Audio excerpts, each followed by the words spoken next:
सभी को जय मसीह की। आइए हम अपना आज का वचन शुरू करेंगे। वचन शुरू करने से पहले हम छोटी सी प्रार्थना करेंगे।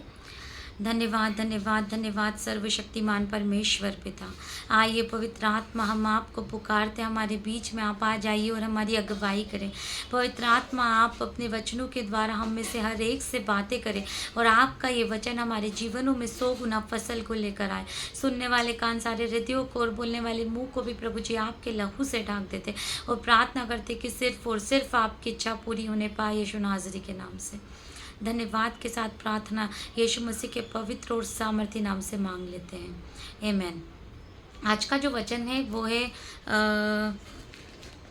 गिनती उसका 12वां अध्याय और उसके पहले वचन से। मूसा ने कूशी स्त्री के साथ विवाह कर लिया था, इसलिए मरियम और हारून उसकी उस विवाहित कूशी स्त्री के कारण उसकी निंदा करने लगे। कूशी जो है, क्योंकि वो एक इजरायली स्त्री नहीं थी और जो मूसा की बीवी थी वो कूशी थी। तो जो इस मरियम और हारून जो है वो मूसा का भाई रहता है और मरियम उसकी वाइफ रहती है। तो ये लोग क्या करते हैं, मूसा के ऊपर कूदने लग जाते हैं इस वजह से, क्योंकि उसने कूशी स्त्री से शादी करी थी। और वो कहने लग जाते हैं, क्या यहोवा ने केवल मूसा ही के साथ बातें की है? क्या उसने हमसे बातें नहीं की है? उनकी यह बात यहोवा ने सुनी। आगे आप पढ़ेंगे, मूसा पृथ्वी भर के रहने वाले सब मनुष्यों से बहुत अधिक नम्र स्वभाव का था, इसलिए यहोवा ने एकाएक मूसा और हारून और मरियम से कहा, तुम तीनों मिलाप वाले तंबू के पास निकल आओ। आगे पढ़ने से पहले मैं कुछ बताना चाहूँगी इस बारे में। हारून जो है वो मूसा के साथ साथ, जब से इज़राइलियों को परमेश्वर ने मिस्र की गुलामी में से निकाला और जब वो प्रॉमिस लैंड की ओर जा रहे थे, तो हारून जो है वो मूसा के साथ था। परमेश्वर ने कहा था कि हारून जो है वो मूसा के साथ साथ चलेगा और जो जो मूसा हारून को कहेगा वो जाके हारून लोगों को बताएगा। हारून के लिए मूसा जो है परमेश्वर के समान ठहरेगा, यह वचन सिखाता है। लेकिन यहाँ पर आप अगर इनके पहले के पाठ पढ़ेंगे, व्यवस्था विवरण पढ़ेंगे, आप गिनती में ही पढ़ेंगे, निर्गमन में पढ़ेंगे, तो वहाँ पर जो है इस बात के होने के पहले ही जो है परमेश्वर ने बहुत सारे चमत्कार दिखाए। लाल समुद्र को 2 भाग किया, परमेश्वर उस पर्वत पर आ गया और उस पर्वत पर 40 दिन और 40 रात परमेश्वर के साथ मूसा रहा। ना मूसा ने कुछ खाया, ना मूसा ने कुछ पिया, और उस 40 दिन 40 रात वो सिर्फ उसी परमेश्वर की उपस्थिति में रहा और भट्टी के समान जो है वहाँ से धुआं भभक रहा था और हारून और उसकी पत्नी ने इन बातों को देखा था। उसके बाद जो है ये लोग मूसा के खिलाफ कुड़कुड़ा रहे हैं और ये लोग कह रहे हैं कि क्या परमेश्वर ने सिर्फ मूसा से बातें की? कई बार हम में से बहुत सारे ऐसे लोग हम हो सकते हैं कि हम कई बार परमेश्वर के जन के खिलाफ कई बातें बोल जाते हैं। हम जानते हैं कि ये व्यक्ति परमेश्वर के नाम में खड़ा होता है, ये व्यक्ति परमेश्वर के नाम का प्रचार करता है, ये व्यक्ति परमेश्वर का भय मानता है, ये व्यक्ति यीशु यीशु करता है। उसके बाद भी जो है कई बार जो है हम परमेश्वर के भय मानने वाले लोगों के खिलाफ कई शब्द बोल जाते हैं। विचारों में, अपने परिवार में, अपने मुंह से हम उनके खिलाफ कई बार शब्द बोल जाते हैं। तो याद रखें कि यहोवा उनके लिए खड़ा हो जाता है। इसीलिए परमेश्वर के अभिषिक्त दासों के खिलाफ कुछ भी ना बोले। आपने पढ़ा, मूसा हम्बल था, मूसा बहुत ही नम्र व्यक्ति था। लिखा है कि पूरी पृथ्वी भर में मूसा के समान नम्र व्यक्ति कोई भी नहीं था। इसका मतलब है कि मूसा ने उनको कोई भी पलटकर आंसर नहीं दिया। क्यों नहीं दिया? हम वचन देखते हैं आगे। अगर आप रोमियो उसका 12 और उसका 19वां, रोमियो 12वां अध्याय और उसका 19वां वचन अगर आप पढ़ते हैं तो वो हमें सिखाता है। वहाँ लिखा है 19वें वचन में कि हे प्रियो, बदला न लेना परंतु परमेश्वर के क्रोध को अवसर दो, क्योंकि लिखा है, बदला लेना मेरा काम है, प्रभु कहता है मैं ही बदला दूंगा। 20वां वचन कहता है, परंतु यदि तेरा बैरी भूखा हो तो उसे खाना खिला, यदि प्यासा हो तो उसे पानी पिला, क्योंकि ऐसा करने से तू उसके सिर पर आग के अंगारों का ढेर लगाएगा। बुराई से न हारो परंतु भलाई से बुराई को जीत लो। अगर मूसा की जगह हम होते तो हम क्या करते? हम बदला लेते ना। हम अपने मुंह से जवाब देते ना, हम बोलते कि ये तुम होते कौन हो ये बात को बोलने वाले?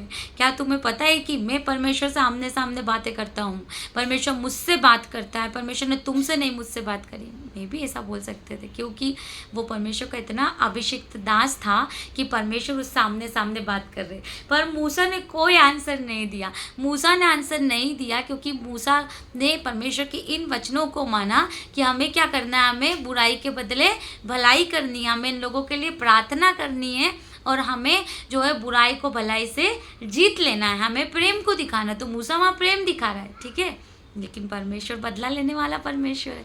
वचन कहता है कि मैं जो हूँ बदला लेने वाला परमेश्वर हूँ, तुम बदला नहीं लो, यही पढ़ा ना हमने, तुम बदला मत लो किसी के खिलाफ।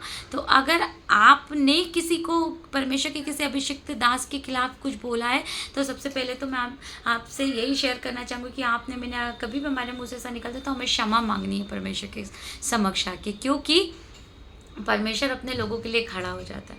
और जब वो खड़ा हो जाता है तो वहाँ पर फिर श्राप काम करने लगता है, क्योंकि आपने परमेश्वर के अभिषिक्त के खिलाफ अपने मुंह से कुछ शब्दों को निकाला। परमेश्वर का अभिषिक्त हर एक वो व्यक्ति जो परमेश्वर का भय मानता है, जो परमेश्वर से प्रेम रखता है, जो परमेश्वर के साथ रिश्ते में, अगर आप उनके खिलाफ कुछ बोलते तो क्षमा मांगने की ज़रूरत है। अगर हमने उनके खिलाफ कुछ बोला है तो क्षमा मांगे, उनके खिलाफ कुछ नहीं बोला। आगे आप यहाँ पर देखेंगे कि परमेश्वर ने क्या किया, एक का एक उन्हें मिलाप के तंबू में बुला लिया, तीनों को। परमेश्वर खुद खड़ा हो गया मूसा के लिए। मूसा ने आंसर नहीं दिया पर परमेश्वर ने आंसर दिया। और फिर क्या किया, परमेश्वर हारून और मरियम से आगे कह रहे हैं। अगर आप 12वां अध्याय और उसका 8वां वचन पढ़ेंगे तो उसने कहा कि उससे मैं गुप्त रीति से नहीं परंतु आमने सामने और प्रत्यक्ष होकर बातें करता हूँ। मूसा से मैं प्रत्यक्ष होकर बातें करता हूँ, तुम कैसे ना डरे। आगे वचन कह रहा और वह यहोवा का स्वरूप निहारने पाता है, इसलिए तुम मेरे दास मूसा की निंदा करते हुए क्यों नहीं डरे। ये परमेश्वर बोल रहा है, परमेश्वर मूसा के लिए गवाही दे रहा है। अगर आप परमेश्वर से प्रेम करेंगे, अगर आप परमेश्वर के लिए खड़े हो जाएंगे, अगर आप नम्र बन जाएंगे, अगर आप लोगों से बदला नहीं लेंगे, लड़ेंगे नहीं, आप लोगों को क्षमा करेंगे, आप लोगों को प्रेम दिखाएंगे, परमेश्वर आपके लिए खड़ा हो जाएगा। परमेश्वर आपके खिलाफ बोलने वालों को गवाही देगा, आपके परमेश्वर का आत्मा गवाही देगा कि आप परमेश्वर के जन हैं और कोई भी आपके खिलाफ कोई शब्द ना बोलने पाए। इस बात का ध्यान परमेश्वर रखेगा। आपको लड़ने की, आपको जवाब देने की ज़रूरत नहीं है। तो अगर आप परमेश्वर के अभिषिक्त दास हैं तो हमें क्या करना है, हमें किसी को भी कुछ गलत बोलने के लिए या कर्ज करने की नीड नहीं है। हमारा बदला लेने वाला हमारा परमेश्वर। इसलिए हमें क्या करना है, अगर हमें पता चले कि किसी ने हमारे खिलाफ कुछ बोला, हमारे मुंह पर कुछ बोला, तो हमें उसको आंसर ना देते हुए उसके लिए प्रार्थना करनी है और उसके लिए क्षमा मांगनी है और कहना है कि हे पिता तू इन्हें क्षमा कर दे क्योंकि ये नहीं जानते कि ये क्या करे। यीशु मसीह ने क्या कहा, लूका उसका 23वां अध्याय और उसका 34वां वचन। यीशु मसीह को क्रूस पर चढ़ा रहे, यीशु मसीह को कोड़े मार रहे, यीशु मसीह के ऊपर वो लोग थूक रहे हैं। यीशु मसीह तो खुद परमेश्वर का बेटा था, पर उसने इतना नम्र स्वभाव उस समय में दिखाया कि यीशु मसीह ने परमेश्वर से कहा कि हे पिता इन्हें क्षमा कर दे, नहीं जानते कि ये क्या कर रहे हैं। क्या आप समझ रहे हैं इस बात को। ये यीशु मसीह ने हमारे लिए एक उदाहरण को प्रस्तुत किया कि हम जो परमेश्वर के नाम में चलेंगे, हम जो परमेश्वर के नाम को मानते, हम जो परमेश्वर से प्रेम करते, हमें लोगों को क्षमा करना है। जो लोग हमारे खिलाफ परमेश्वर के वजह से कि हम उन्हें मान रहे हैं, उनकी स्तुति आराधना करें, तो कई लोग ऐसा सोचते हैं कि हाँ ये अपने आप को बहुत अभिषिक्त समझती है। इसको लगता है कि क्या परमेश्वर सिर्फ इसके हैं, क्या सिर्फ यही प्रार्थना करती, देखो कैसे प्रार्थना कर रही, कितना आवाज़ें हो रही। मतलब कई बार कई लोग आपके खिलाफ कई चीज़ें बोल जाते हैं, उन्हें भी नहीं पता है कि वो क्या बोल रहे हैं और किसके खिलाफ बोल रहे हैं। पर मैं आपसे कहना चाहूँगी कि आप उन लोगों के लिए प्रार्थना करें, यही वचन हमें सिखाता है। आप परमेश्वर से कहें पिता इन्हें क्षमा कर दे। आगे मूसा ने क्या कहा, क्या मूसा ने परमेश्वर के सामने बोला कि हाँ परमेश्वर देख ये लोग तो मेरे खिलाफ क्या क्या बोल रहे हैं, अब तो इनसे मेरा बदला ले। नहीं नहीं नहीं नहीं, मूसा ने ऐसा कुछ भी नहीं किया। परमेश्वर ने ही बदला लिया और परमेश्वर ने ही उनसे कहा कि तब यहोवा का कोप उन पर भड़का और वह चला गया। और वो बादल जो है वो मिलाप के तंबू में से चला गया। जब जब बादल मिलाप के तंबू पर आता था वहाँ पर परमेश्वर की उपस्थिति आ जाती, तो परमेश्वर की उपस्थिति उस तंबू में से चली गई। और क्या लिखा है, और हारून ने मरियम की ओर दृष्टि की ओर देखा कि वह कोढ़ीन हो गई। कोढ़ हो गया मरियम को, क्योंकि मरियम और हारून ने मिलकर मूसा के खिलाफ कुछ कहा और परमेश्वर ने क्या किया, मरियम जो है वो कोढ़ से ग्रस्त हो गई। इसीलिए अगर कोई व्यक्ति परमेश्वर के अभिषिक्त के खिलाफ कुछ बोला है तो प्लीज़ आप क्षमा मांगिए परमेश्वर के सामने जाकर, और परमेश्वर से कहिए कि परमेश्वर आपके इस अपराध को क्षमा करे। और अगर किसी ने परमेश्वर के अभिषिक्त के खिलाफ कुछ कहा है तो उस अभिषिक्त को आप, अगर अभिषिक्त आप परमेश्वर के नाम को जानते, परमेश्वर से प्रेम करते हो, तो उन लोगों के लिए प्रार्थना करें, उन्होंने क्षमा कर दे और अपने मन में कोई भी ऐसी ग्रजेस ना रखे, क्योंकि परमेश्वर यही हमें सिखाता है। तो आगे क्या है, फिर वही लोग हारून से कह रहे हैं, हारून जो है वही मूसा से कह रहा है कि इसके लिए प्रार्थना कर, मरियम के लिए प्रार्थना कर, बोले इसके लिए क्षमा मांग। तो हारून मूसा से कहने लगा, हे मेरे प्रभु, जो बोला क्या तू ही श्रेष्ठ है। एकदम से जब परमेश्वर ने सिखाया, जब परमेश्वर ने करेक्ट किया, तो वो क्या बोल रहे, हे मेरे प्रभु, हम दोनों ने जो मूर्खता की वरन पाप भी किया है, या पाप हम पर लगने ना दे, और मरियम की मरे हुए के समान न रहने दे, जिसकी देह अपनी माँ के पेट से निकलती अधगली हो गई। अतः मूसा ने यह कहकर यहोवा के, फिर वही मूसा जो है उसी हारून और मरियम के लिए प्रार्थना कर रहा है जो थोड़ी देर पहले मूसा को बुरा बुरा बोल रहे थे।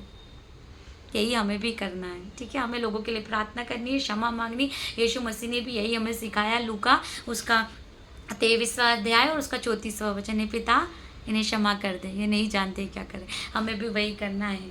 अगर आपने ऐसा किया है या आपके साथ ऐसा हुआ तो हमें क्षमा ही मांगनी है, उन्हें क्षमा करना है, उनके लिए क्षमा मांगने जिसने ऐसा बोला।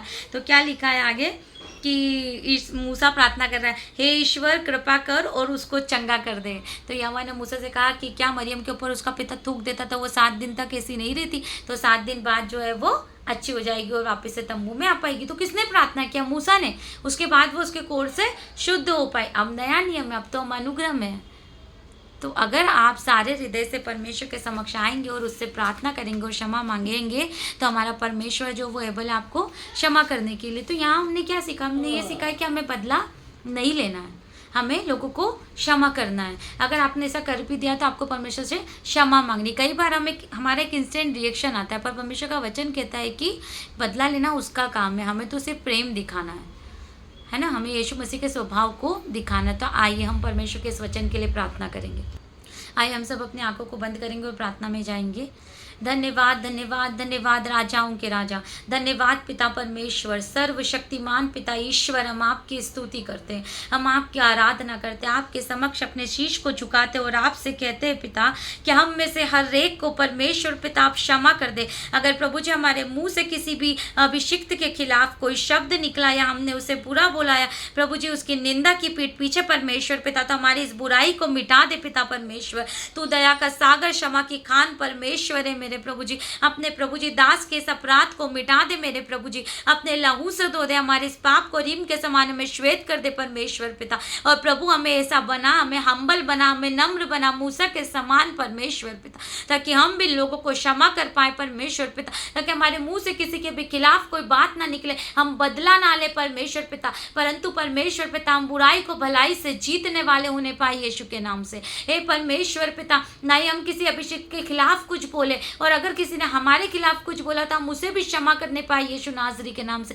एक ऐसा हृदय दे मेरे प्रभु जी, हमें नम्र बनाए परमेश्वर पिता, हमें अपने प्रेम को प्रभु जी डाल दे इस तरह से परमेश्वर पिता कि हम अपने बेरियों से भी प्रेम करने पाए परमेश्वर पिता। हम आपकी स्तुति करते हैं, हम आपकी आराधना करते हैं, हम आपके नाम की स्तुति और आराधना करते हैं प्यारे पिता परमेश्वर यहोवा। ईदी खाला रांदा लारा ओ दिया लारा बादा खा लारा खान दोलोरो ओ शिखा लारा बाद ये ले रे बे देखे ले रे खेंदे ले रे। आप सर्वशक्तिमान परमेश्वर पिता है, आप राजाओं के राजा और आपके जैसा कोई नहीं परमेश्वर पिता। ओ दा लारा बादा खा लारा माद ये ले रे बे देखे ले रे खेंदे ले रे। अब इसी वक्त परम पिता परमेश्वर यहोवा, जितने भी लोग इन प्रार्थनाओं को सुन रहे पिता, उनकी हर एक प्रार्थना का उत्तर प्रभु जी आप हाँ और आमीन में दे परमेश्वर पिता। बीमारों को आप चंगा करे परमेश्वर पिता, हर एक की जरूरत पिता परमेश्वर आप फिलिपियो 4:19 के अनुसार पूरी कर दे पिता परमेश्वर, जहाँ वचन कहता कि मेरा परमेश्वर जो यीशु मसीह की महिमा के धन के अनुसार तुम्हारी हर एक कमी घटी को पूरी करेगा। यीशु नाजरी के नाम से मैं घोषित करती हूँ आपकी हर एक कमी घटी जो है वो पूरी होने जा रही है यीशु के नाम से। हे पिता परमेश्वर, अपने लोगों को परमेश्वर पिता यशायाह 53 के अनुसार जैसा वचन कहता है कि आपके कोड़े खाने से चंगा कर दे मेरे प्रभु जी, क्योंकि आपके कोड़े खाने से चंगाई मिली है परमेश्वर पिता। आपके कोड़े खाने से प्रभु जी चंगाई मिली है, शांति मिली है पिता। जिनके घरों में अशांति शांति है परमेश्वर पिता, उनके घरों में आपकी शांति का वास होने पाए परमेश्वर पिता। ओ राजाओं के राजा, दया करे, अनुग्रह करे, हर एक को अपने हाथों में ले ले और अपनी महिमा से भर दे पिता परमेश्वर। एक बार फिर से सारा आदर महिमा आप ही को चढ़ाते हैं पिता। प्रार्थना यीशु मसीह के पवित्र और सामर्थी नाम से मांग लेते हैं, सुनिए और ग्रहण कीजिए। आमेन। Thank you. अगर आपको कोई भी प्रेयर पॉइंट शेयर करना है तो आप कमेंट में शेयर कर सकते हैं। आपको अगर ये वचन पसंद आया है तो आप इसे लाइक करें, शेयर करें अपने दोस्तों के साथ। God bless you.